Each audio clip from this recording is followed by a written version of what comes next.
Monologue à la robe dévoilée. Est-ce une cérémonie? Les pas de danse sont alignés dans la mémoire et je suis là, encore figée par le froid, à toucher au passé, qui est aussi un présent d'apparition.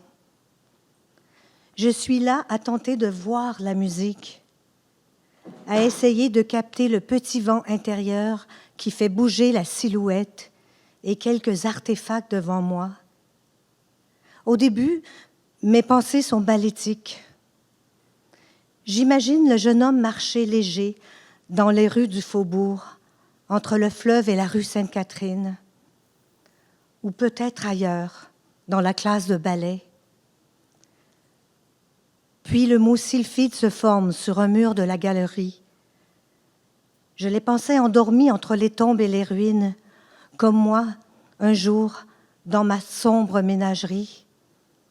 Mais voici qu'elles reviennent, dans le drapé de la solitude, tissu, corps, feuilles de métal, et puis une robe, une seule parmi 13 robes fleurs, recule dans le noir du tableau. Et soudain, j'entends la musique de Karloff, les mouvements forts, le rythme, moi, chef d'orchestre, jeune, à l'écriture insoumise. Un instant plus tard, je me souviens d'une autre danse, du retrait du danseur sur la scène. Abandon, extraction de l'or dans la figure de l'air. Sont-ils plusieurs? Ils sont seuls. Un seul corps devenu forme. Des pas vers la vie. La mort cachée dans un geste. Un balai de tissu et tout le balai dans une petite bouteille que je ne jetterai jamais à la mer. C'est la joie sur une surface enluminée ou sur un parterre de sable. Ce sont des pas encapsulés dans la beauté. Une résidence sur la terre encapsulée dans la chorégraphie. Parfois l'aile d'un oiseau immobile, et puis il bouge, à peine. Un rideau de rêve, un seau de chat, une arabesque. Je me lève, marche, je parle au poète.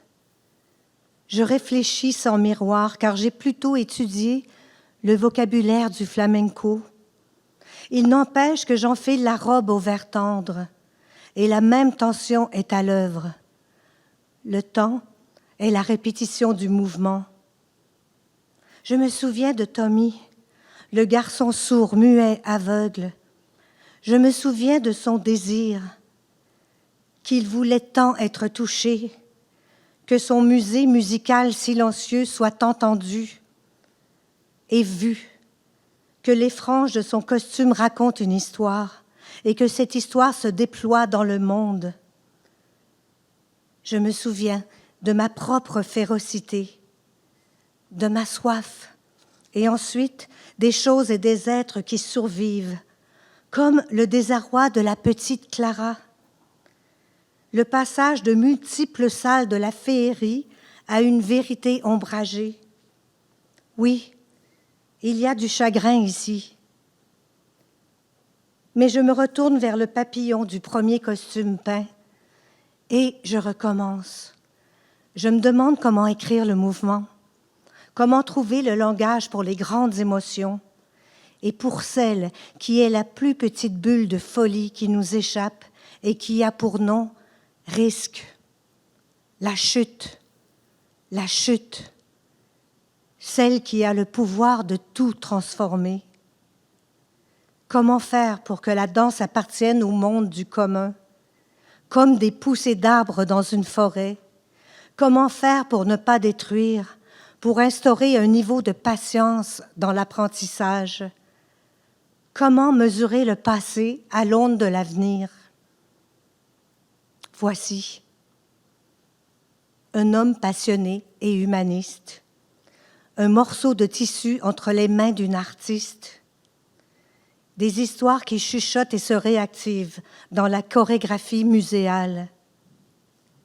Danser, Dansez, disait Pina Bausch, sinon nous sommes perdus.